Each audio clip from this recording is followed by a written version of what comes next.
Hey, good afternoon, everybody. Welcome to, I guess, what we're calling the MMA in New York Developments Panel. You may have been here, I think it was November of 2011, at the last expo, where we had a few of these panelists were there, and it was an exceptional panel, not only because you have the right people who know so much about the sport since the beginning and have a diverse understanding of the different elements of it, from the medical, the regulatory, to the underground and sort of the shadows of the scenes of MMA in New York. So it was really diverse. But this year, we're really lucky to have broadened our panel, and we have two additional panelists. So what I'll do to start off, first, my name is Justin Klein. I'm an attorney in New York. I'm a partner at a law firm, Satterley, Stevens, Burke & Burke. I cover MMA very closely and follow the legal developments, which we'll tackle a little bit here, because as you may or may not know, there are a couple of interesting things that have happened since, I guess it will be November 2011. One is the legislation was reintroduced to legalize it up in Albany, and we have Senator Zeldin here who can talk about that. But also there's a lawsuit that was filed pretty much right before the last panel in November 2011. It was filed by Zuffa among a whole number of plaintiffs, fighters, managers, gym owners, challenging the constitutionality of the ban on mixed martial arts in New York. So we're going to touch on that too. But first, let me introduce the panel. We'll start all the way to the left, to my left, I should say. Senator Lee Zeldin. He was elected to the Senate in 2010. He is also a lawyer, and I think, if I read this correctly, when he was admitted to the New York State Bar, he was the youngest lawyer at the time in the state of New York, which is pretty impressive. He served active duty in the U.S. Army, and now his current rank, he's in the reserves, and he's a major. He was assigned to the Army's 82nd Airborne Division, and I just found out that he, in fact, growing up, took karate and attained the rank of black belt. So. And then in terms of the connection now, he's one of the co-sponsors of the bill to legalize mixed martial arts in New York, which I believe, and he can clarify, has been introduced and is probably starting off in the committee process. To his right, and directly to my left, is Nick Lembo. He's also a lawyer, but he's the Deputy Attorney General from the state of New Jersey, and he's counsel to the New Jersey State Athletic Control Board. And for most of you who have either competed or been involved in any way or been at any show in New Jersey, he probably looks very familiar. He has a number of accolades, which are really too numerous to go through all of them, so I sort of tried to highlight a few. He is on the Villanova University School of Law's Sports and Entertainment Law Alumni Advisory Board. He has chaired, or is currently chairing, the Association of Boxing Commissions committees such as rules review, training and officiating, gloves and equipment, matchmaking, and amateurs. He oversaw his first mixed martial arts style event on April 24th, 1997 at a Bama Fight Night card, which featured Matt Serra. We could talk a little bit about that over the course of this panel. He was intimately involved in drafting the unified rules, and for those of you who don't know, we'll get into that as well, but those are the rules that are implemented in virtually every jurisdiction that currently sanctions mixed martial arts. He also authored the creation of an amateur rule set, so we'll talk a little bit about that as well, and that ties in a little bit to what's going on in New York, and including at the Expo. There is some amateur MMA here. Nick was inducted into the New Jersey Boxing Hall of Fame in 2008. In 2010, he received an Outstanding Contribution to the Sport of Mixed Martial Arts Award from the American Association of Professional Ringside Physicians. And in 2010, he was selected for entry into the Action Martial Arts Magazine Hall of Fame. So that's Nick Lembo. Now to my right is Dr. Walken. And again, if you've been involved in MMA in any form in New Jersey, she should seem familiar as well, because she's been the ringside physician at I don't know how many shows, but a lot. I have it here somewhere. So again, she's got a number of accolades, too numerous to go through all of them, but I'll give you a few. She was selected as the excuse me, Ringside Physician of the Year by the American Association of Professional Ringside Physicians. She served as a medical consultant to the United States Marine Corps regarding their martial arts program, chief ringside physician for the FDNY boxing team, I believe currently, and she served in a similar capacity for the NYPD. She's the lead Muay Thai and MMA physician for the New Jersey State Athletic Control Board, and she's a licensed ringside physician with the New York Athletic Commission. She's got a number of other accolades, but I'm going to move to her right, who most of you, again, or all of you, should know, Big John McCarthy. He's been, I guess, he started with the UFC. I mean, he probably before that he had some experience, but UFC 2, I think, through 77, he was a consistent presence there, and he's been, you know, not only did he start off, and he's been there since the beginning, he's been involved also in adopting and the unified rules. Currently, I believe he's taken his experience and knowledge, and he's teaching others. He's a I guess certified ABC referee. He can teach referee courses for certification, and he's got a command course, COMMAND, which I think I got that right, which we can talk about as well, where he now certifies other referees and explains to them and teaches them. And as we'll get into a little bit here during this discussion, you know, his knowledge is extremely important, and as I'm sure you can all understand, the referee is the closest to the action, and really, you know, it can dramatically change a fight and dramatically affect a fighter's health and safety if the referee is not on the right page and doing their job correctly. Now, to his right, we have Jim Genia. Jim Genia is an author of a book, Raw Combat, The Underground World of Mixed Martial Arts. It's an exceptional book, and it really documents from the beginning in New York and New Jersey. It goes through you know, what led to the ban, when the sport was banned, and then it really tackles and talks about the underground scene, which is proliferated in New York. And these are fights that are not sanctioned, but they've been going on, you know, in all different places, in basements and gyms throughout the state. And I think he's covered, if not all of them, virtually all of them. So we can talk a little bit about that as well. So that's our panel, and let's just start off and give them a round of applause and thank them for giving them their time.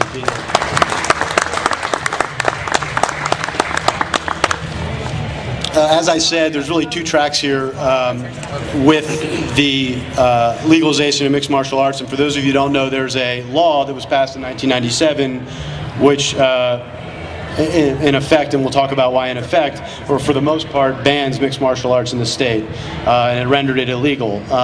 So one track to getting it legalized is on the legislative side, and there's sort of a little bit of a tie-in there with the executive, because there is a way to get it legalized through the budget, and hopefully Senator Zeldin can talk a little bit about that.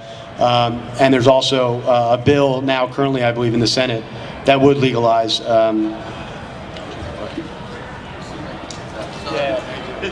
like Mark Rubio. Excuse me,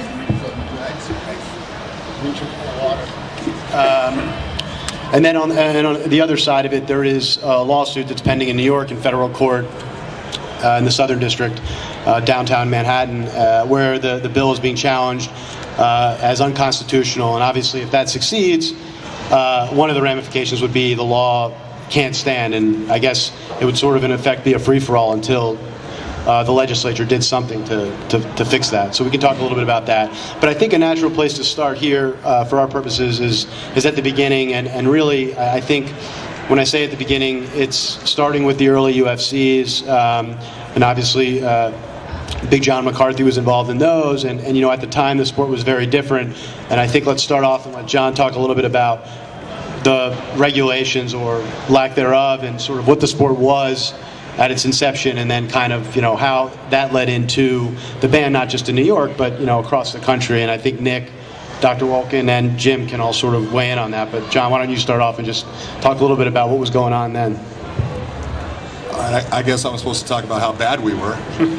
Now, everyone hated us, but you know, when the UFC first started and everything, the biggest problem with it was a lack of knowledge. And it still, in some ways, is a big problem for the sport, is that people look at the sport, don't understand really what the fighters are doing, don't understand the different elements of it, and look at it with a sense of believing what they've seen in movies and TV and hearing that we're trying to kill people.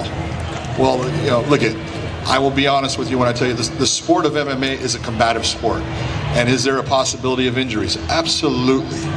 It is. It's within any sport that's combative. You can have injuries from one combatant to the next, be it football, hockey, boxing. But if you look over the years, the one thing that we've gotten out of it is our sport, although it is violent, because just what we allow people to do, it is not near as damaging as those other sports. And the big thing we're looking for is to keep fighters as safe as possible. What's happened when we first started and everything that happened, in New York was one of the first Mississippi was the first state that actually sanctioned MMA, legalized it in their state, licensed me as a referee, licensed other people, licensed the fighters, and that was after the state of New York actually did it. The state of New York, Semaphore Entertainment Group were the people that owned the UFC back in 1997, like he's talking about. And they had hired a lobbyist, his name was James Featherstone Haw, and he actually got the sport legalized here in New York. Governor Cuomo signed the sport into being legal. The biggest problem is you had two organizations at the time. You had the UFC, who promised the state that they would not come to New York City until the state was ready for it. They would go to the smaller cities like Niagara, which was their first show that they tried to do outside of Buffalo. And there was another organization called Extreme Fighting, and Extreme Fighting came out in the papers and said they were going to Madison Square Garden. And as soon as they did that, the people in New York that were in the government started to have a little bit of a conniption fit and ended up giving me a rule book of 114 pages of how MMA was now going to be more rules than amateur boxing. The fighters were going to wear headgear, they were going to wear boxing gloves, there was all kinds of things, and that was why the show from Niagara was moved in 24 hours, actually less than 24 hours, to Dothan, Alabama. And that was the start of it being illegal here in New York. And it's not about the sport, it's not about the fighters. There are fantastic schools here that are, in New York. There are fantastic fighters that come from the state of New York. There are a huge amount of fans that are in this, and it's unfortunate that those fans cannot enjoy the sport here the way they should be already, but it's going to happen. One question you've probably got this a million times, but one question I always had, when you were officiating those early shows, were you bothered? I mean, it's sort of... when I tell people all the time, I got my job off of the very first fight that happened in the UFC, was Gerard Gordeau versus Taylor Tully. And if you go back and watch that fight, Taylor Tully was a sumo wrestler who came, charging across the ring, and Gerard did exactly what he was supposed to do. He circled out, Taylor hits the ground, and if you hit the ground in sumo, the match is over. And you can see that he actually hits the ground, and he kind of loosens up, and he turns towards Gerard, and Gerard kicks him in the face. Two of Taylor's teeth go into Gerard's foot. One goes flying out of the ring right by my wife, who said, "That's it," and she left. And then he proceeds to hit him with the right hand, breaks his hand. When he hits him with the right hand, there was no gloves or anything at the time. And João Barreto was the referee for that fight, and he stops the fight. Well, at the time, there were certain rules that were in that first show that a lot of people don't know about. First off, there was rounds. It was 5-minute rounds, unlimited. The second was there's no biting, no eye gouging, and no groin strikes. Those were your three real rules. The other thing was the referee was not supposed to stop the fight unless the fighter tapped out or the corner threw in the towel. And he stopped the fight. You can go back and watch it. You'll see Rorion Gracie in a nice, beautiful tux with a white silk thing, and he's up at the cage arguing with João Barreto. And if you understand Portuguese, they're saying, João Barreto's saying, "This guy can't fight." And Rorion's saying, "You're not supposed to stop it." And eventually, you'll see that the corner kind of throws in the towel as they're arguing, stopping it. But that's how I got my start. That was how I got the job of being the referee.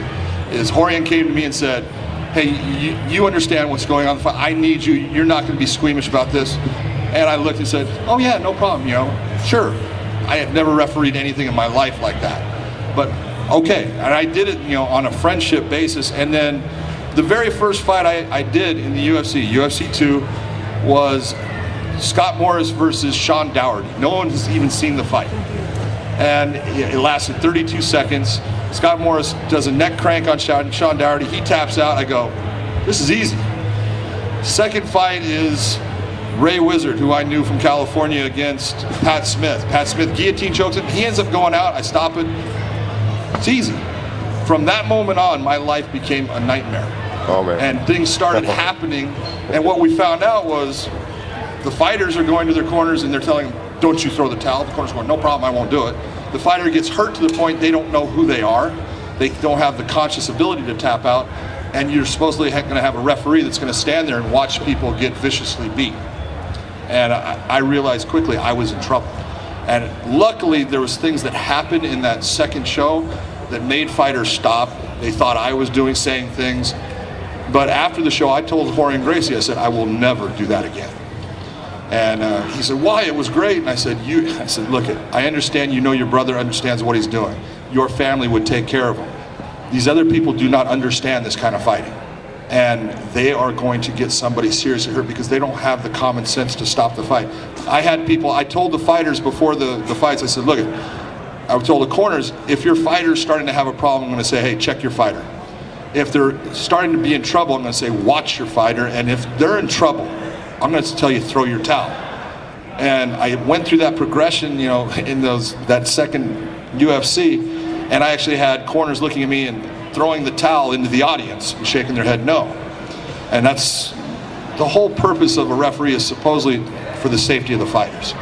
So after that, I said, I can't do this. And I said, I would have to be able to stop the fight. If someone, and that's when I came up with intelligently defending yourself. If someone cannot intelligently defend themselves, I have to be able to stop it. And that was really the start of rules within the sport of MMA. And I started being able to stop the fight. If you go to UFC 3, you'll see me stopping the fight based on that guy can't intelligently defend himself. And rules happen as fights happen. You can go back and look at, you know, no fish hooking. I put that in after UFC 6 when Tank Abbott was trying to stick his fingers in Oleg Tatarov's mouth. And I said, you can't do that because the only way to defend yourself is to bite. You can't bite, so you can't fish hook. So we put in no fish hooking. I tried to put in no fence grabbing. The owners didn't like it. Geza Coleman fought Joel Sutton at UFC 7 here in Buffalo, and he headbutted him, which was allowed at the time, not saying it's nice, but he headbutted him, and he opens up about a half-inch cut on his forehead, but takes his fingers and sticks it in and tears it and rips him all the way down. And so I said, that's just not right. No fingers in any orifice or cut. These are how these rules happen. They happened off of fights. And that's been the evolution of the sport, and that's the way it has gotten, that's how it's gotten to the point where it is now. Even now, Nick, being on rules committees, he's looking at fights that are occurring, seeing things that are happening, and we're getting things that are happening a lot with guys putting their hands down to the ground, you know, and trying to ground themselves. And those are the things that happen over and over that then they look at and say, all right, should we try to fix this? How do we fix it? What's the best way for the sport? Because everything is about making the sport move forward in a progressive fashion. Okay, and Nick, so sometime in around 2000, probably before then, the notion of a unified rule set came into play, and obviously I know that, John, you were involved, Dr. Walken probably too, I'm not sure exactly, but how did that process come into play? And obviously it sounds like you took some of what experience and moved forward, but how did you sit down, and who decided to do it, and who was involved in coming up with the unified rules? Well, the UFC, just to expand on one thing that John said too in the beginning, I think the no holds barred was more of a marketing concept, and I think Rorion Gracie's idea wasn't to make it some kind of perverse spectacle, but the whole point was to show the supremacy of Brazilian jiu-jitsu, and sooner or later the fight would go to the ground, and through jiu-jitsu you would be submitted and finish the fight. And if the gi represented the street fight wearing, clothes, and they didn't want to take away if, for example, Krav Maga had directed throat strikes or groin strikes or some type of activity. They didn't want to say, well, I beat you because you weren't allowed to use something that your art, better say it in the opposite. I lost because I wasn't allowed to do something that's prohibited. So it was really just to say, let's just get two people, in the environment, and the cage being a safe environment, not to make it look scary or troublesome, but people get thrown, and you didn't want somebody going through the ropes, under ropes, or over the ropes. And again, over time, and I think that Rorion left rather quickly when rules started being introduced, because that wasn't exactly what he had intended. But regardless, the Mixed Martial Arts Council with John McCarthy and may he rest in peace, Jeff Blatnick, a New Yorker who's probably going crazy wherever he is in heaven right now about the wrestling and the Olympics. But they were working together and developing a set of rules and instituting them on their own through the UFC and its Mixed Martial Arts Council. And then the first state to try and use the full set of rules was California, but it stalled in the legislative funding process, and at that point we were approached by several parties to come in New Jersey, where we had been observing the events, allowing the events, and like I said, 1997 was the first event I went to, which a shoot fighting event is what we called it then, with a New Yorker, Matt Serra. And over the time, with a group through John and several others, and Eddie Goldman was around, and we came up with a draft unified set of rules. And like John said, the rules keep changing. One of the first rules at the time was the downward pointed elbow strikes and knees to the head of the grounded opponent, and that didn't make then Commissioner Larry Hazard or then medical advisor Mark Pawlowski happy at the time. But the point was, we had to take those things out because we had to get what was allowable to be passed at that time, and also what was amenable to pay-per-view and to sponsors to sell a sport that they would accept. And then after the draft unified rules, under a temporary period for about a year and a half, we held a meeting with representatives from the UFC, Pride, other organizations, the Nevada Commission, the Mohegan and Foxwood commissions, as we wanted to get a rule set in place in New Jersey that wasn't just in New Jersey, but would be uniform and used in all jurisdictions. And then most states, with the exception of the state of New York and the state, not the sovereign territories within Connecticut, have come on board since, along with several other countries. Okay, and now it sounds like from both of you that the rules evolved, obviously, from experience, and they continue, it sounds like, with knees to a grounded opponent. You're continuing to evaluate this, and I guess, Dr. Wolkin, what's the medical? I would assume the medical is heavily involved in this, evolving rule set. How does that work, and what has been your role with that? Well, we work very closely, Nick and I, in the state of New Jersey, and I think it's also important to say that the ABC is a conglomerate of all the commissions, the Association of Boxing Commissions. It's a conglomerate of all the commissions and jurisdictions that regulate MMA in the country.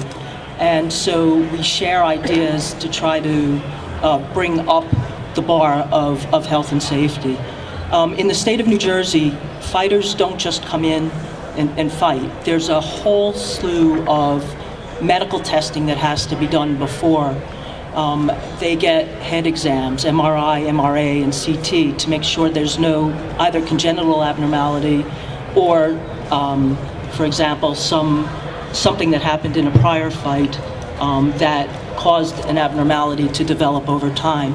An example of something that would be allowed in boxing and not in MMA is something called atretic vessels, where it's a normal variant in people. You can walk around perfectly healthy your entire life, but if you're choked out, it could be a problem. So we look for things like this. Communicable disease panels are all done before testing. So we test for HIV, hepatitis B, hepatitis C, and basic blood profiles at various intervals to make sure that fighters are healthy. We tend to think of our athletes, whether they be amateur or pro, as supernormal human beings, and in many ways they are. Their athletic prowess, their cardio status, their mental fortitude are all superior, or they wouldn't be doing this. But they still have diseases, high blood pressure, diabetes, sickle cell trait, which is a new issue that we're working with. So we test for these things. And then we do ophthalmologic exams to make sure they don't have either, again, a congenital abnormality or retinal defects, either from being hit before. We make sure that their vision is good enough so that if their eyes are shaped abnormally, there won't be a problem. We do a basic physical examination. This is all for licensure to make sure. And if you're over a certain age, we demand other tests, cardiac stress tests, and that sort of thing. So there's a whole battery then. And then fight night, we check again to make sure that there's been no abnormalities prior to the fight. We check blood pressure, make sure that they haven't dehydrated too much. There are all sorts of things that we look for in that fashion. And then again, a good post-fight physical to make sure, and then suspensions and recommended return to play, which is what the ABC is now working on. Medical evaluations have evolved. I mean, in the past, it was more doctors who were interested, who had trained in the past. I know myself, I've trained for a very long time, mostly in Muay Thai, 16 years worth of that, and kickboxing, but I also do some jiu-jitsu. And I think it's important for a doctor who's sitting ringside to have that kind of background, or at least some knowledge.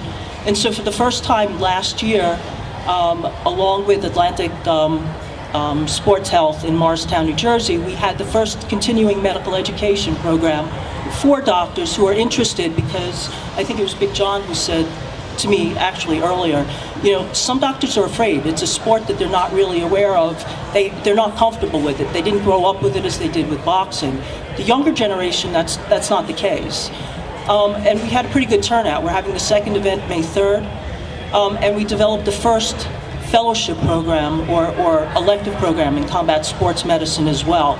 So we're trying now to get it into the system to make it part of the medical training programs of all doctors if they're interested in sports medicine. So that's kind of the evolution there. You know, and we'll sort of, just as jumping ahead a little bit, because as you know, I'm pretty sure you know, there are, not only are there underground fights occurring, but there's also now amateur fights that are occurring, which we'll discuss a little bit as we move through the panel. But should MMA come to New York, assuming it was legalized, I mean, is there a concern about whether there would be, I mean, obviously you're one of them, but you're spending a lot of time in New Jersey, even though you're a New Yorker, but is there a concern about whether, and this, I'll ask this next on the referee front, that there will be enough people like yourself who are qualified to do this? I think there are more issues than that. We're obviously catching up. The sport has taken off exponentially. And so we need excellent referees. I know for myself, I rely on the referee. We work together. So at events, it's really important to have refs that are well trained and doctors who know what's going on. Otherwise, people can and do get hurt. And don't forget, you can walk out and say, okay, the guy got hit a few times. You may not be seeing an orbital blowout, although I have personally had experience with kids who have done underground shows who have had fractures like that and have been missed. Also, things like communicable diseases. If you're not testing, you can miss things like that. And suspensions. Again, there is a national registry of suspension. So we know, for example, if somebody is knocked out in North Carolina and he's placed on a list, or Vegas, it's placed on a list for suspension for 30 days, we're not allowing him to fight anyplace else during that time period for health and safety purposes. And some places the doctor might have said, okay, you need a CAT scan or you need something for clearance. In the state of New Jersey, I think it was last year or the year before, we picked up 9 people who had fought in 2 other jurisdictions, I'll refrain from the names, who had hepatitis B or C and one with HIV. We had a show that there was a gentleman on suspension who was allowed to fight in an amateur event. who was on suspension for a subdural hematoma. So yeah, we're concerned that we're going to be spread thin, and if there's not some sort of real regulation, it could be a problem and ultimately cause a negative image of the sport in general, and possibly a ban based on lack of regulation. Now we'll switch over to Jim Genia, because as you can tell so far, we're now talking 2000, 2001, and New Jersey adopted the unified rules, and then sort of other states began to follow suit and legalize and regulate mixed martial arts. Of course, New York, we know that didn't happen, and it's still, to this day, there's still a law in the books that purports to ban the sport. But I guess Jim Genia is our resident expert on what was going on in New York, or what I guess continues to go on in New York. But let's take up until last year, before this amateur sort of thing blew open. What were you seeing, and can you talk about medical lack thereof? I mean, this is a softball. Medical lack thereof, referees, qualifications, etc., and tell us sort of what was happening in the state. Well, one thing that should be made clear is when New York State banned professional mixed martial arts, they put this law in the books in 1997. They still allowed certain events to go on, certain sanctioned pro and amateur events, till about 2002. The events that Matt Serra, Nick Serra, Pete Dragosel, Phil Baroni fought on, those were sanctioned by a third-party sanctioning body, and the state was cool with that. The Athletic Commission would sit ringside for those events. Then for some reason the political climate changed in around 2002, and the state actively began shutting down these shows that they had allowed to go on before. So that's when the underground scene really flourished. Now, as to what sort of medical precautions are taken, what sort of screening, when they're sanctioned by a third party, it's up to the third party, their standards. They set the standards. Do they screen, blood tests beforehand? Do they, do eye exams, whatever? And that's not always the case. Every organization can be different, and legally they don't have to conform to any certain rules. Now, when it comes to underground shows, it's a free-for-all. You can do whatever you want. There's an experienced underground fighter in the audience. I don't know if he wants to reveal himself. You just fought last Sunday. Was there a medical screening? No. But it was okay. There's nothing the state can do about that, because the law in the book says that they have no authority over such events. And these events go on quite frequently. And the worst injury I've ever seen is someone visibly fractured their femur, which is a horrifying thing. The person had to wait 25 minutes for the ambulance to get there. There's no medical staff ringside. They just put this guy on a folding table and put him in the back and let the fights keep going. So this is the way the law is right now, and obviously it needs to be changed. So that's a nice segue to the senator. So Senator Zeldin is one of the good guys. He's a co-sponsor, I believe, of the bill to legalize mixed martial arts in New York. And Senator, if you could just tell the audience about what's going on currently, and also in the last 2 years, obviously, what's happened in the Senate with the bill and what the issues are with getting the ban lifted.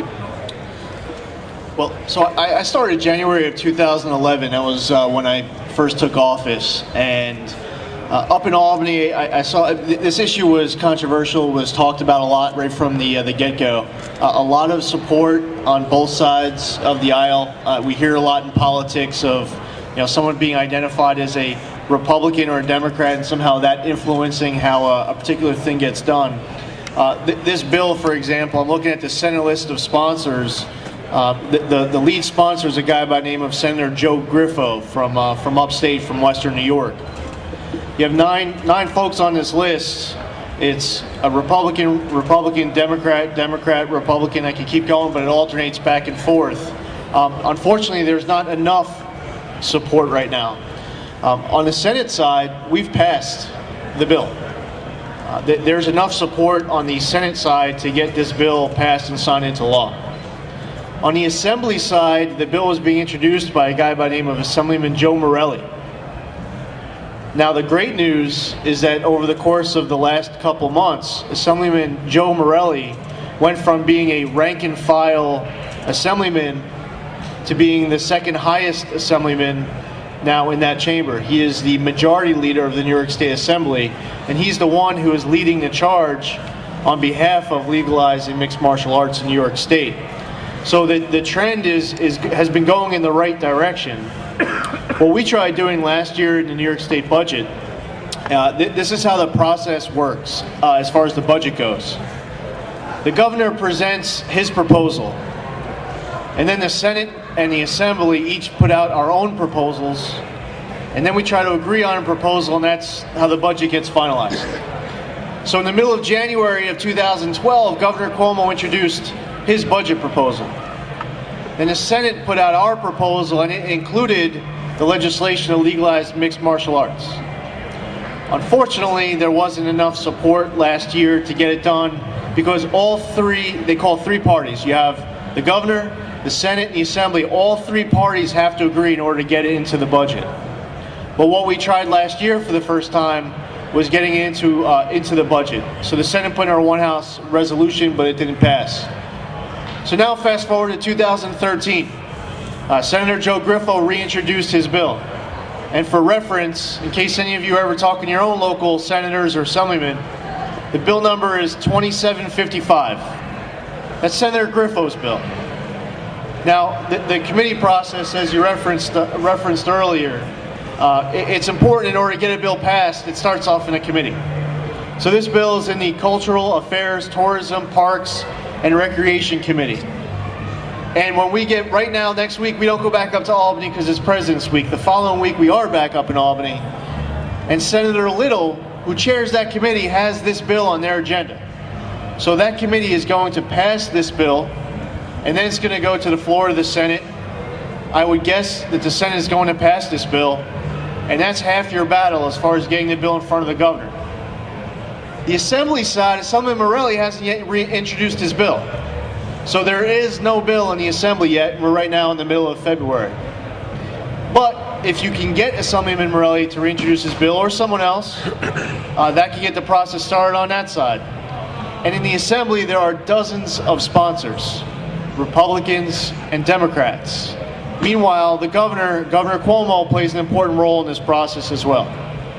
So my advice, and I think it's, we get into a little bit later in the program as far as what you can do, but the heart of getting legislation passed comes down to grassroots advocacy. So I look forward to talking about that a little bit later in this panel discussion. Thank you. So you now have the update on sort of where it stands. So it sounds like it's moving ahead, and hopefully next week it gets through committee, and then it'll get to a full floor vote where it'll pass in the Senate, and then there becomes the question of the Assembly. We'll talk a little bit more about what you can do as New Yorkers to help the process along. On the other side of this, as I mentioned at the beginning, you have the this lawsuit that was challenging, or is challenging, the constitutionality of the actual ban. So this law that was put in the books in 1997 is now, however many years later, my math isn't great, but call it 14, 15 years, is being challenged for being unconstitutional on a number of grounds. First Amendment, and since our last panel, which was in November of 2011, the plaintiffs, that's Zuffa and a number, John Jones and whoever they've listed, suffered a setback because the judge found that the law, no matter whether she looked at it as of today, or in effect 2012, or if she looked at it as of 1997 when it was passed, was rational. And just, very basic con law, it just has to be rational, which is a very low threshold. It has to rationally relate to a legitimate state purpose. The state purpose is safety, which I don't think anyone would disagree that there are safety issues here, especially if it's the Wild West and there's no rules or referees or anything like that. And so, does the law accomplish this goal? Is it rationally related to it? And not does it accomplish it, is it rationally, can it, when it was put on the books, could it potentially have done something? And the answer was yes.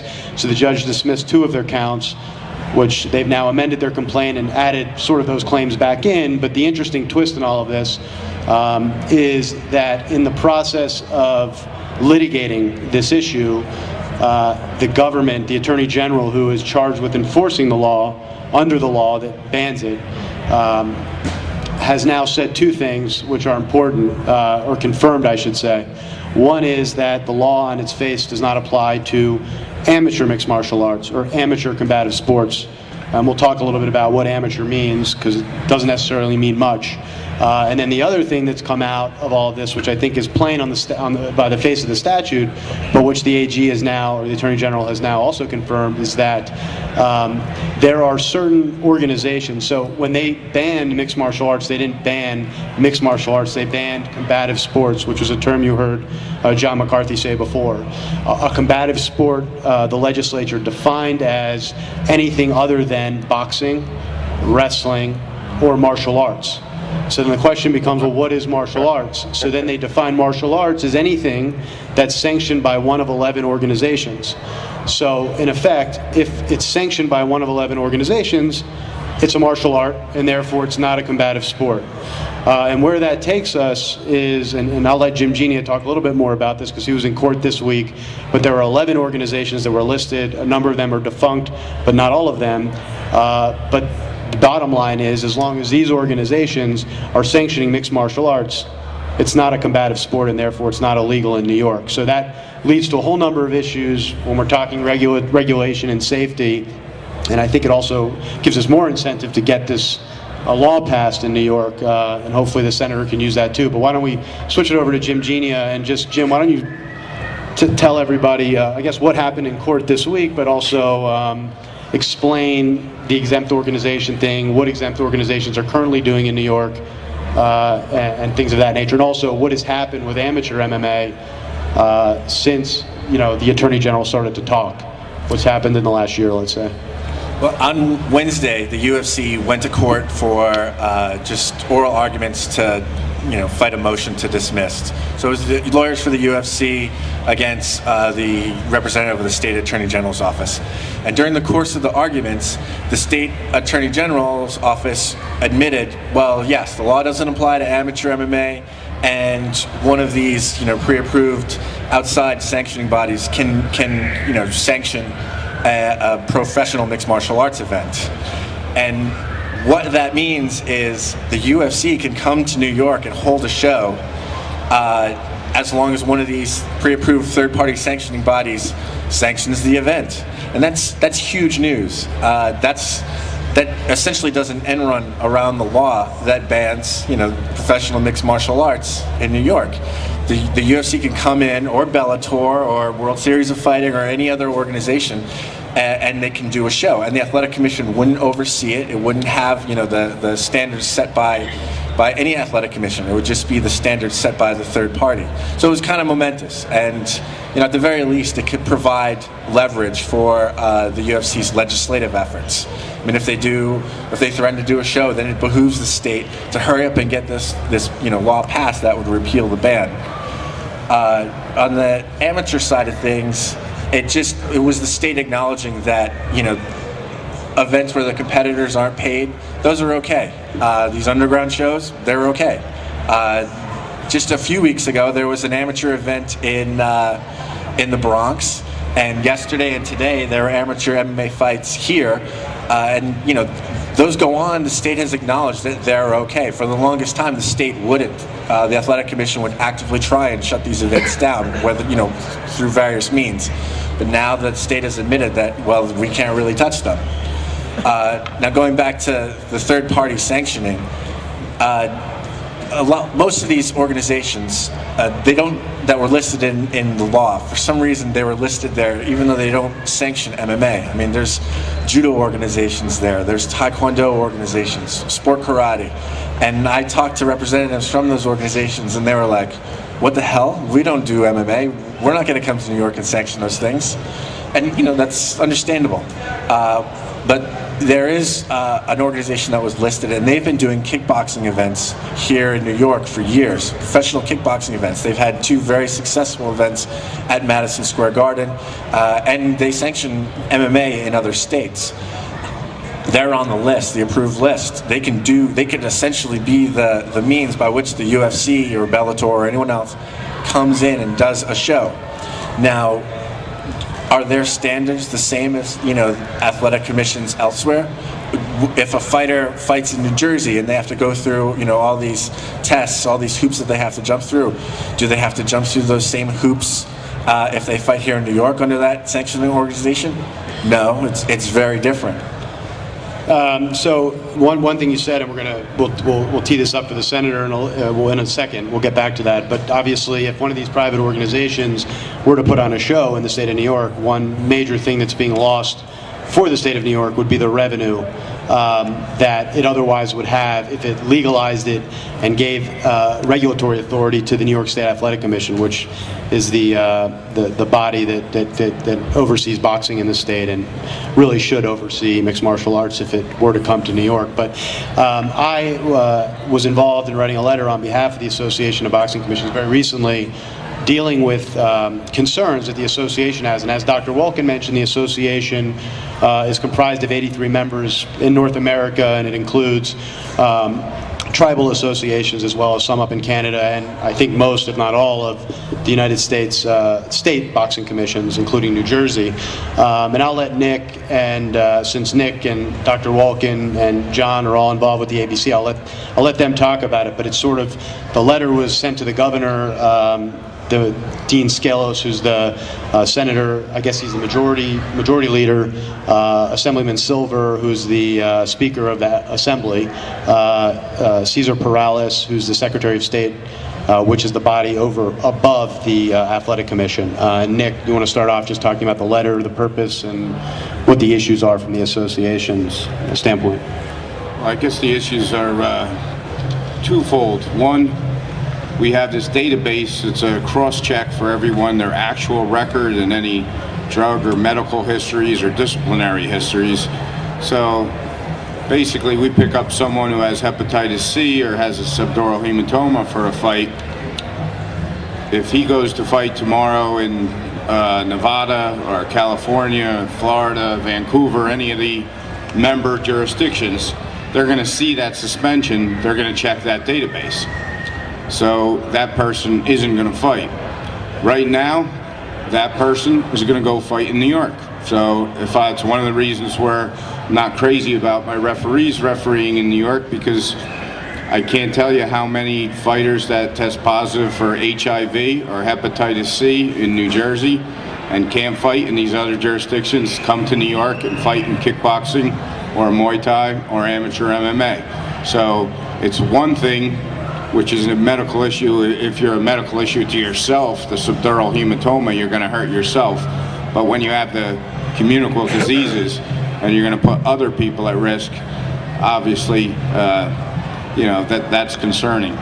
And then from the other extreme, we have people in these competitions, sanctioned or not sanctioned, they're not being recorded.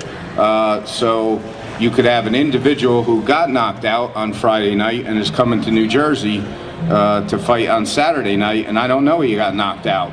Or the individual showing a 3-0 record, but he really had 12 fights, and I'm trying to match him up against another kid that had 3 fights in New Jersey, and I don't know that he really had 15 fights because these fights aren't being reported. The only thing I could say with that is, in a sense, to lessen it, is most fighters, mixed martial artists nowadays, underground fights or whatever you want to call it, or the non-sanctioned fights, it's a kick, it's fun, but if you want to get somewhere in this sport, you need recorded wins, you need recognized wins, and most of the fighters that are in these underground fights, no offense to anybody, but the facts are the facts, it's a much lower level of competition, and when they transfer over to a state like New Jersey or Mohegan Sun, it's usually with terrible results because it's a whole new skill set that they're facing. So I'm not really in favor of these types of unregulated competitions, and I think really a state should either recognize the sport, regulate the sports properly, or they should ban it. It shouldn't be in the hands of some private third party that really doesn't have the public safety motives, but really is a profit-based entity and is concerned in their own interests. And one other thing to point out is that even though the question may come up, what is amateur? And traditionally we know what amateur is. Amateur means that you're not compensated, you're not paid. And as I mentioned in the introductions, Nick drafted and promulgated rules, a set of model amateur rules where it's intended to be safer because they're not competing professionally, they're not getting paid. There's headgear, and I think in fact there's no headgear. Sorry, I got it wrong. There's shin guards, maybe. There's just different rules. And here in New York, you're calling it amateur because you're saying, okay, well, the fighters are not being paid, but there's no requirement that there's any rules involved. So really, and this is maybe not the greatest analogy, but it's like you could call it the Hunger Games. I mean, you could really Hunger Games. You could put people into a cage and say, you don't have to wear gloves, you don't have to be evenly matched, you don't have to weigh in, we don't care. But as long as I don't pay you, even if I'm charging people at the door to come and watch, you guys can do whatever you want, and it's basically we're not going to check you. You may have a pre-existing medical condition, but beyond that, you may be perfectly healthy, but you're fighting someone who's twice your size, and there's all sorts of damage that can be inflicted. So that that was one of the things that was raised in the letter. And Dr. Walken, I know Nick mentioned some of these medical issues, but can you explain, to me and I guess to everyone else here, sort of what the ramifications? I mean, a detached retina, or one of these issues that he mentioned. What really could happen?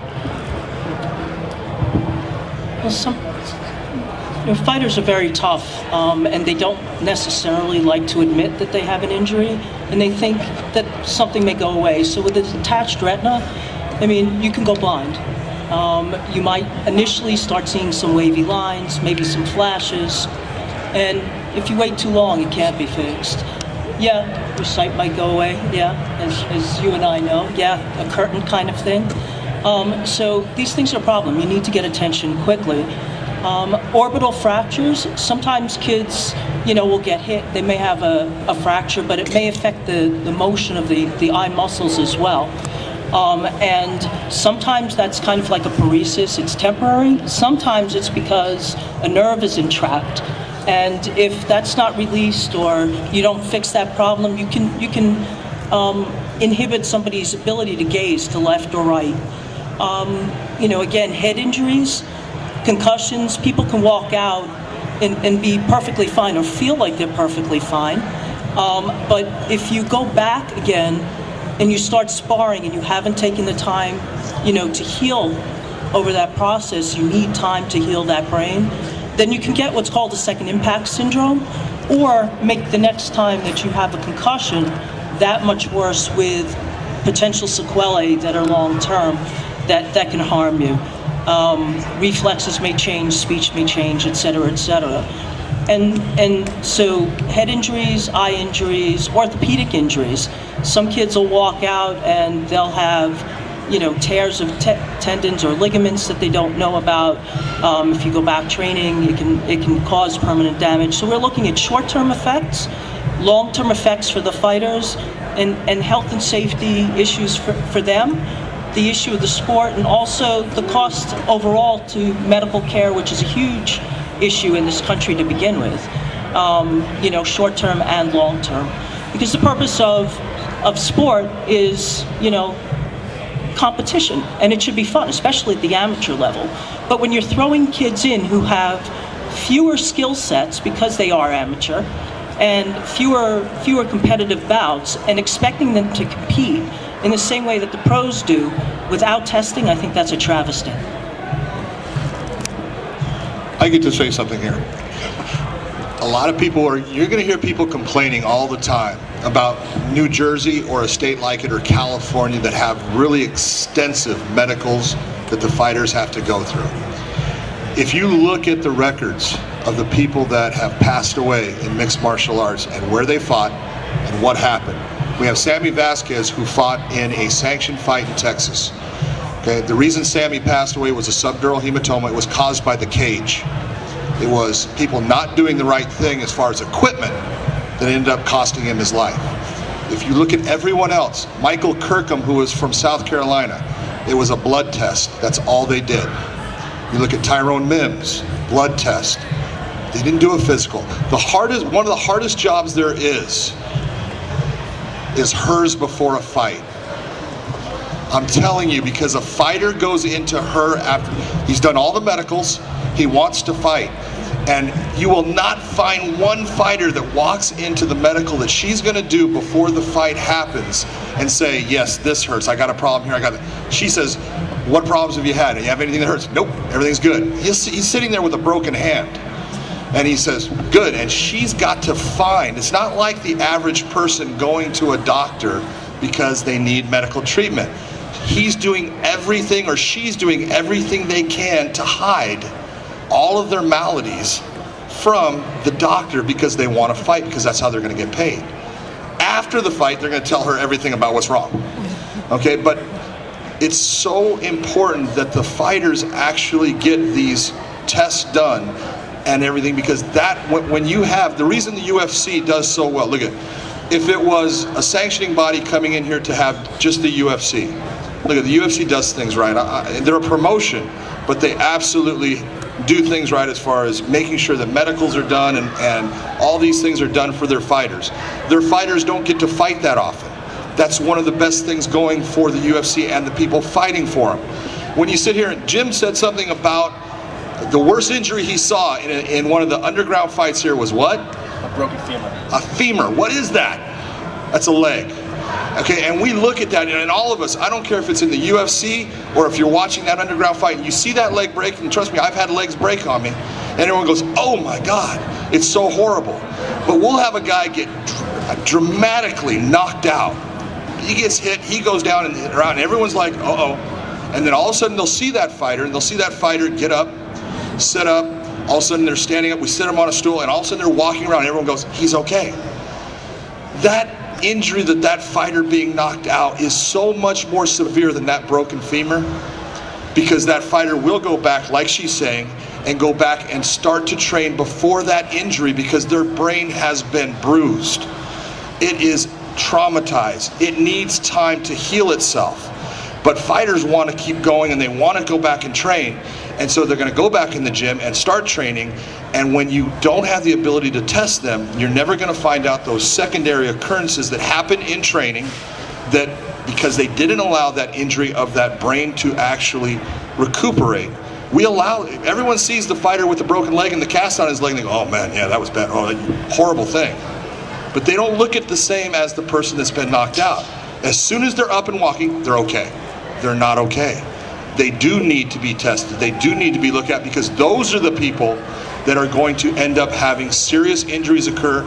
Serious injuries occur in an underground show where there is not the right type of medical staff there, the right type of rescue ambulance with oxygen and all the things that are necessary to, if something happens, to help save that person's life. It's not in place. And we have someone waiting 25 minutes to get medical attention. You don't have 25 minutes with some of these. This is a serious sport, and there's reasons why we do the things like you see in New Jersey as far as the medicals that are required. There's reasons behind it. It is only for the safety of the fighter, which allows the sport to progress and move forward. I think this, and again, obviously, we're now operating. Do you have something to add? Yeah, a couple of things. It's really interesting. I've been doing this a very long time, and the fighters with whom I've been working with for a very long time, or kids that I see repeatedly, do tell me before a bout now, whether they be amateur or pro. The amateurs tend to hide things more than the pros do. They'll let me know, okay, I had this happen, or is this too severe, or something like that. But in general, they do want to get through that fight and then talk to me. But in terms of weight loss and that kind of thing, the pros know more than the amateurs do. The amateurs, I had a kid come up to me and say, hey, I lost 30 pounds in a day.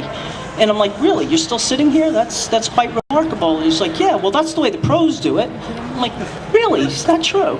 You know, that kind of thing. And it turned out that he had a concomitant issue, which was sickle cell trait.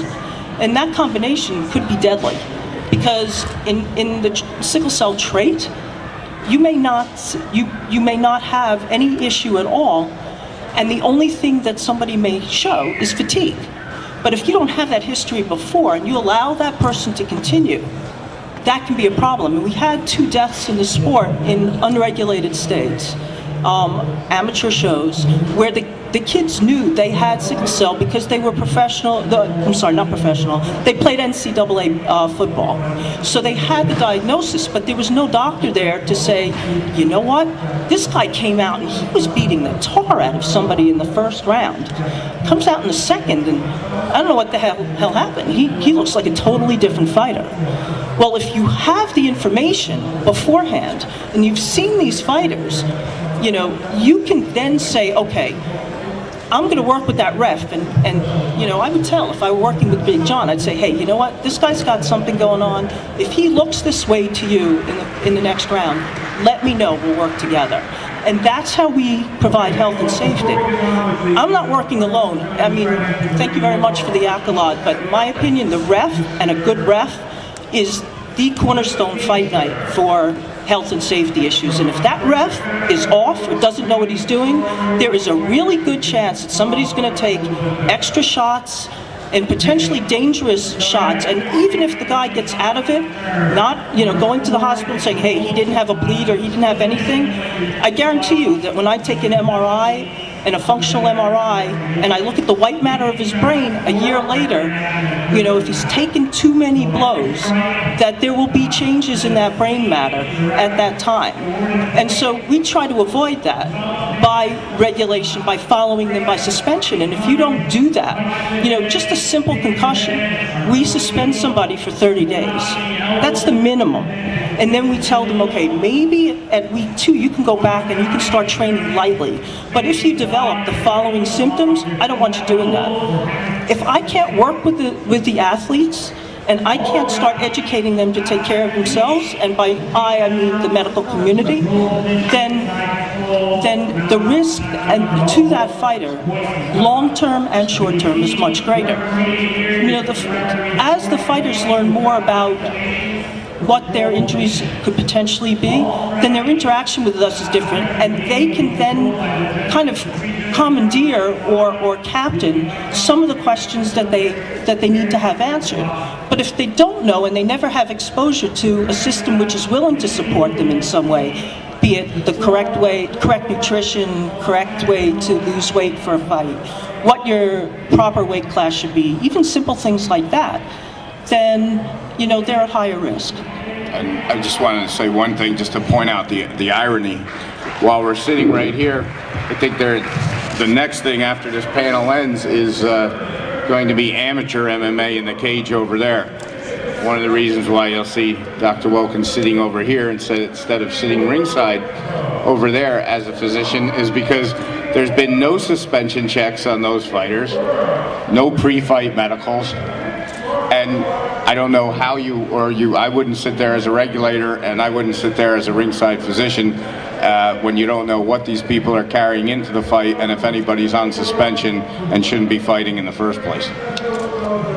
Senator Zeldin, so obviously, and I want you to talk a little bit about the economics issue, because you mentioned, in fact, that it was part of the Senate's proposed budget, presume as a revenue item. But one thing that, you know, I've always been curious about, you know, is why, or maybe this is occurring, but to my knowledge, you know, would it be helpful? You know, you mentioned the grassroots effort, but having, you know, someone like Nick and someone like Dr. Walken and someone like Jim Genia and someone, you know, this panel, people talking up in Albany, because I mean, obviously, you know, a lot of politics involves, a lot of it is about, you know, revenue and you know, things of that nature, but it seems like, do people up in Albany, are they really aware of these types of issues that are going on, and would this be helpful to the extent, you know, would people like this going up there and talking from experience be helpful to the cause?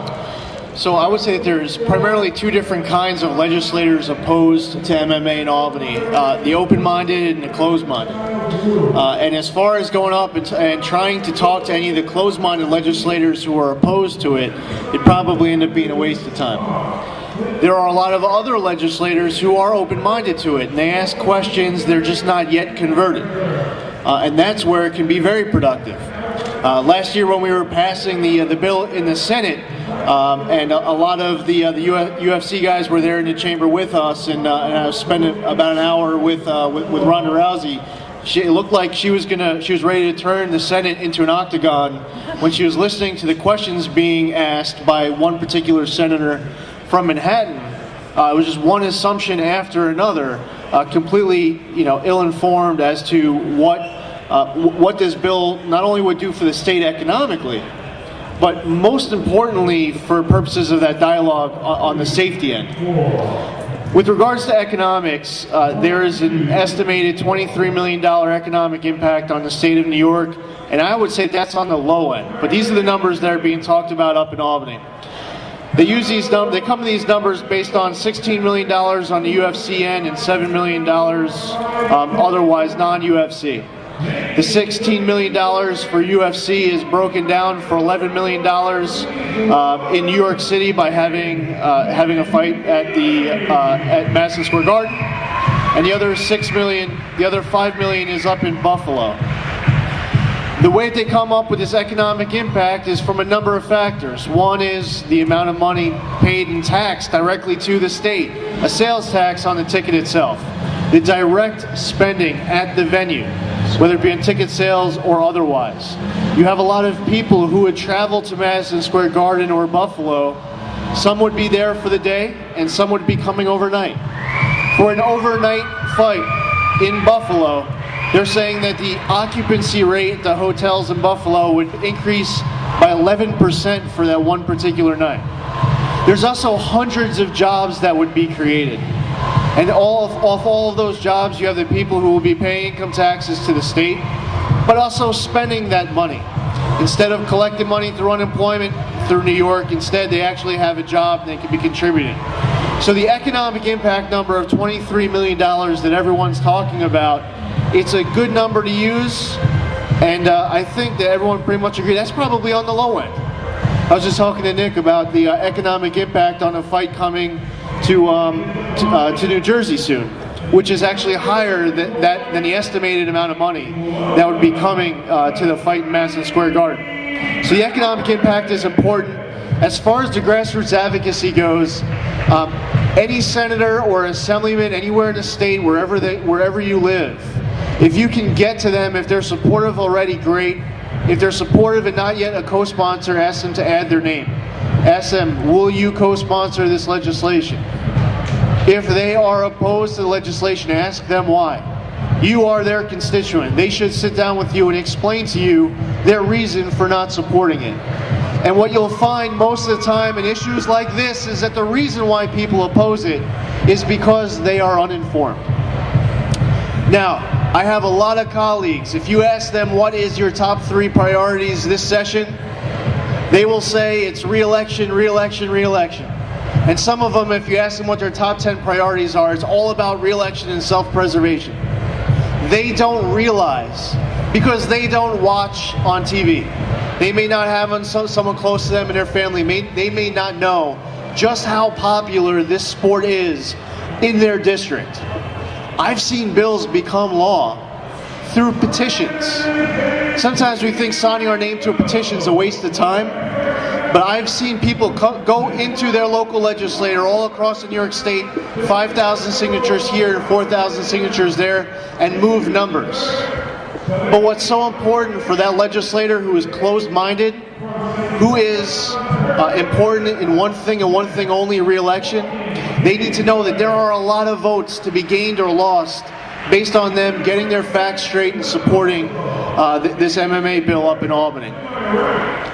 Thanks. I guess one, to the people who are closed-minded, I guess, obviously difficult to change someone's opinion if they are closed-minded, but it strikes me as a bit odd because generally the people that are closed-minded, it seems to me, are closed-minded on this issue because of violence, because of the message it sends, or that it's just a dangerous sport, things of that nature. And I guess sitting here with people close to, and in many cases, living in New York, who are explaining that in fact what you're doing is you're allowing something much less safe, I guess, to occur by not vesting, the power, at least with the Athletic Commission, the New York State Athletic Commission, to decide who gets to put on a mixed martial arts show in New York, and the idea that it's happening anyway. I mean, does that get discussed up there? And is there any would that be helpful, I guess, is a question. For the closed-minded, realizing that they are closed-minded, but it sort of defeats the argument, I think. Yeah, for some of the people who are opposed to it, they have now voted against it, and they may be, just for consistency purposes, they don't like to switch their vote.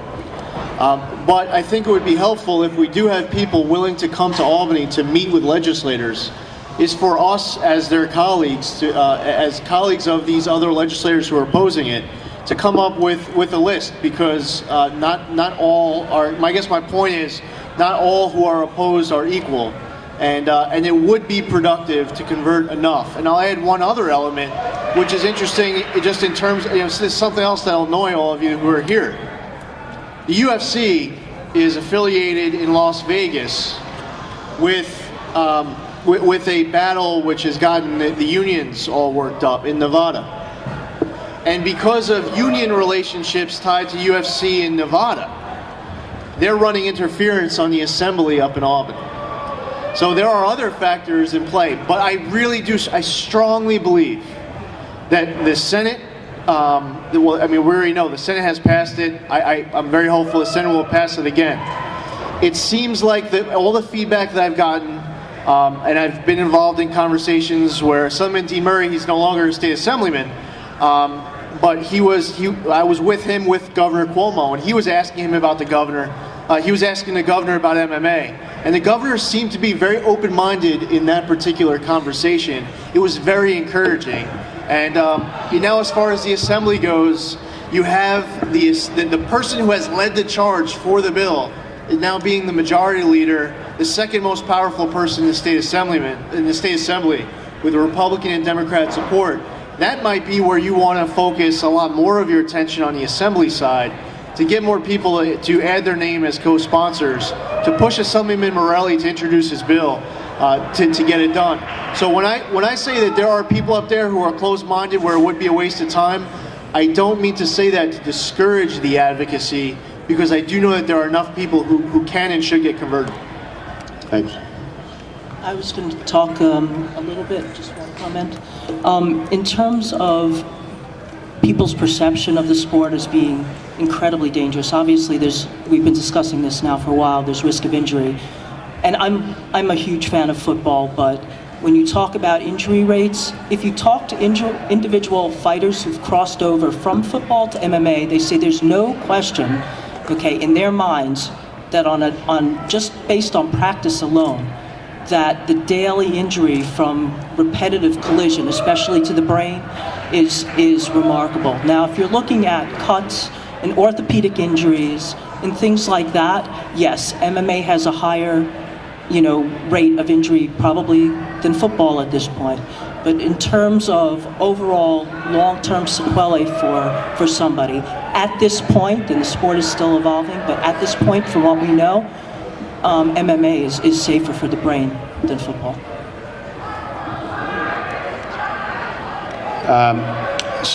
One last, going back, and I guess this is, we were talking before about this lawsuit and the developments this week, and I guess Jim Genia was there, and he wrote a couple good articles about it. So Jim, why don't you just explain what happened at the end of the argument and sort of what may happen with that lawsuit? The court proceedings on Wednesday, it ended with the judge ordering the two parties, the Zuffa, which owns the UFC, and the state of New York, to meet to discuss a settlement, because they agree on this one point that the law allows for a third party to come in and sanction professional MMA events, and that's a way for the UFC to hold their shows. And so both parties agreed. We'll settle for that. We'll take that. And so the judge said, well, screw litigating any further, settle it. And so they're going to meet in less than 2 weeks, to see if they can come to terms.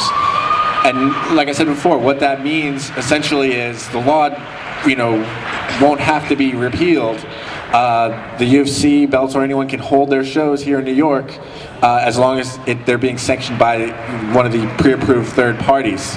And like I said, that presents itself a whole, range of issues are these third parties, are their standards the same as, an athletic commission in New Jersey or Nevada or anywhere else? Will fighters get the same safeguards and, protections? But, right now it's really a curious time to be in New York because there's amateur shows flourishing all over the place.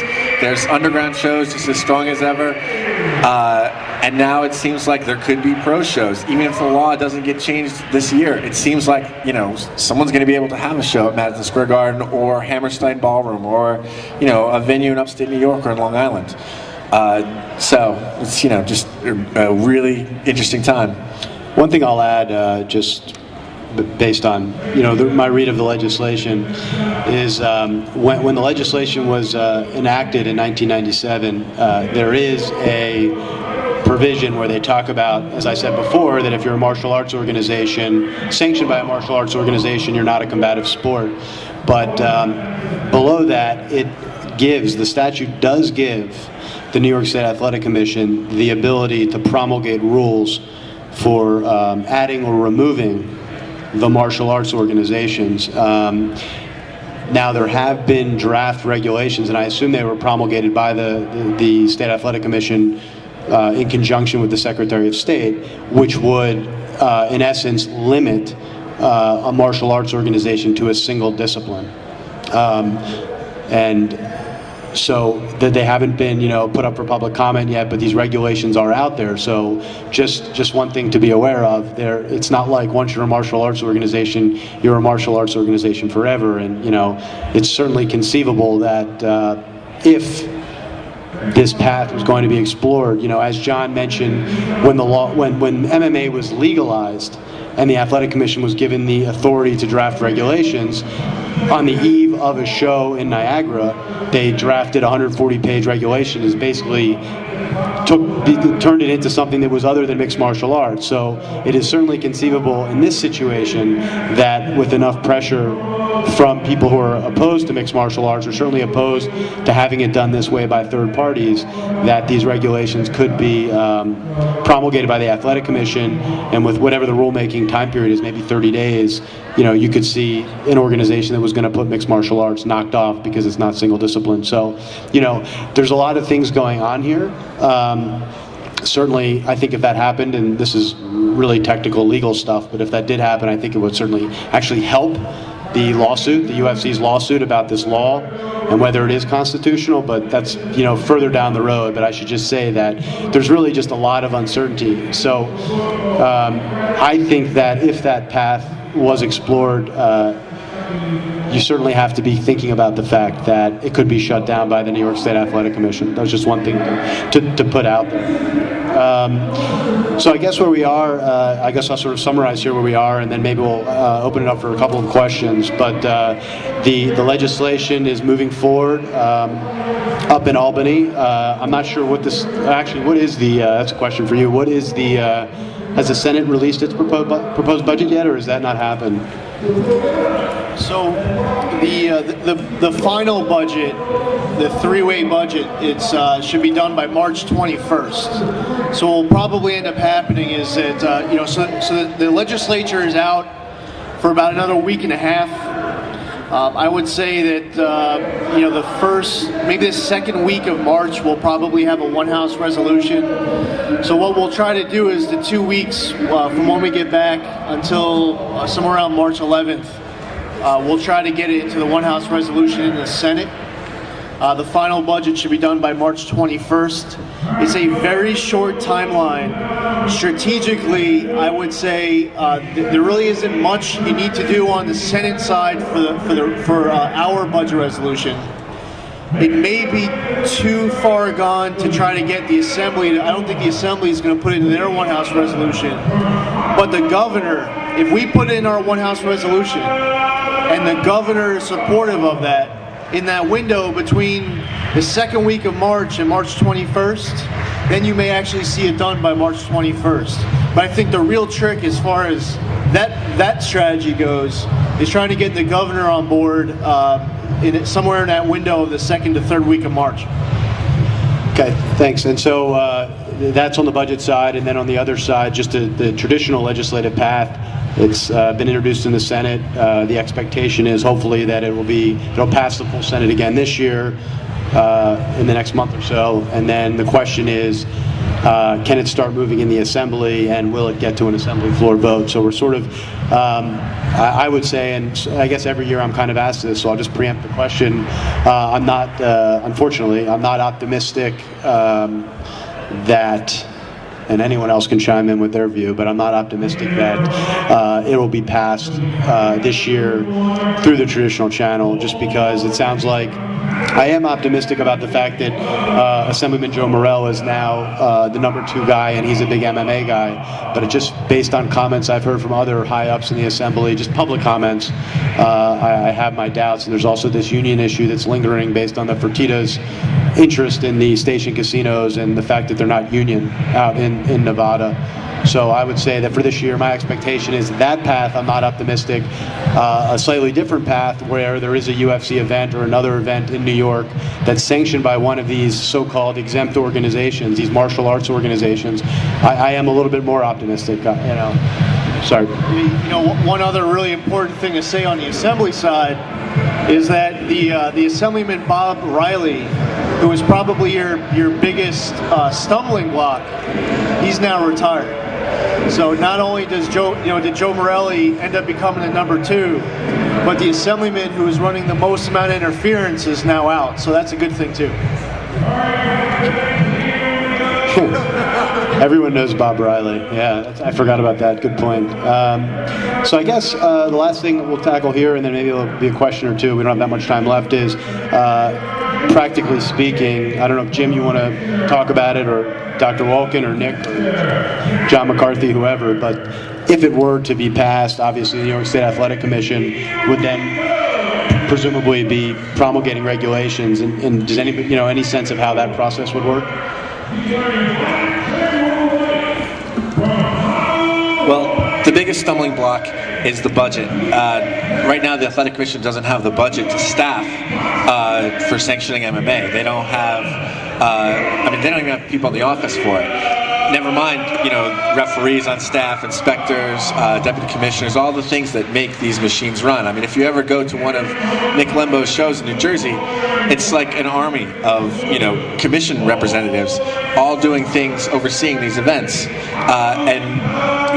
If MMA, the ban were to be repealed tomorrow, through the legislature, the Athletic Commission doesn't have, the wherewithal to do a show the next day. They'd have to write down the regulations, codify them, and they'd have to, gather staff together. So, it's a big stumbling block. You'd have to steal Dr. Walken from New Jersey. One of the things that you can look at is the same thing. When Ontario in Canada was a huge entity that the UFC and Zuffa was really going after, since it's the largest province in Canada, because they wanted to go to Toronto, it's the largest city. And after it was finally legalized, because that was the last real province that the sport of MMA was not legalized in Canada, the commission there had only done boxing, and there was a lot of concern about doing MMA. The doctors were not used to MMA fights. They're scared by them. And that's not saying anything bad about them. It's just, it's an unknown to them. It's more than just head trauma. There's all these tissue issues and ligaments and joints and bone that they're not used to dealing with as a ringside physician in boxing, and so you have those. I actually, was part of helping them get things going up there, and I sat with the doctors. If I wasn't doing a fight, I sat with and explained everything that was happening during the fight, so they could try to become at least more acclimated to what's going on in the fights. The officials is another area you're going to have problems with. Now, New York is lucky enough to have someone like New Jersey next to him that has been doing this for a long time. Nick understands everything. He's got officials here. But you're going to get a lot of officials that are going to all of a sudden inundate the New York State Athletic Commission with, I want to be a referee, I've been doing this, I want to be a judge, I've been doing this, all this stuff. When you look at what's been going on, I have taken an ABC course, that means nothing. It means nothing. If you want to be an official... In John McCarthy's course? You can take my course. It does not make you the person that's ready, especially because what's the first thing that's going to come to New York? It's going to be the UFC. So that's the NFL of MMA. So if you want to be an NFL official, do you just say, I want to do that, take a course, and then they put you in the NFL, and all of a sudden you're down there with watching, you know, you're going to be doing the Ravens and Patriots? It's not the way it works. If you want to be an official in MMA, you need to take the proper steps, and you need to be held back from those big shows, because as soon as you make the mistake, you're done. And all the shows that you're doing leading up to it are all things that help you actually have a problem, learn how to deal with the problem, learn how to be the best way of manipulating that problem, and getting you through so you're fair to the fighters, fair to the fans, fair with the commission and everything you're doing. We have people all the time that want to get into mixed martial arts that have spent 1 year doing something and say, I'm ready, I can do it. They can't. If you want to be a major league umpire, you go through the little leagues, you go through pony league, you go into high school, you may get into the NC2A, you can do single A, double A, triple A, and after 15 years, you may make the major leagues. But these are all the things that the athletic commission are going to have to deal with, because they're going to have everyone wanting to jump right in because they're ready, and they're the ones that can end up causing the problem that everything that everyone's been fighting for can end based off one bad thing that someone who is not ready, who's put in there to do something, can cause. About 5 years ago, I guess, Nick, right? Commissioner Lathan had asked that I do a couple of lectures for the Athletic Commission in the state of New York. And what John has said and what Jim has said is true. There was tremendous interest among the younger physicians. The older physicians were markedly uncomfortable with what was going on. And more importantly, you know, doctors are doing it at this point because they love the sport, because of their interest in research, health and safety issues for the athletes.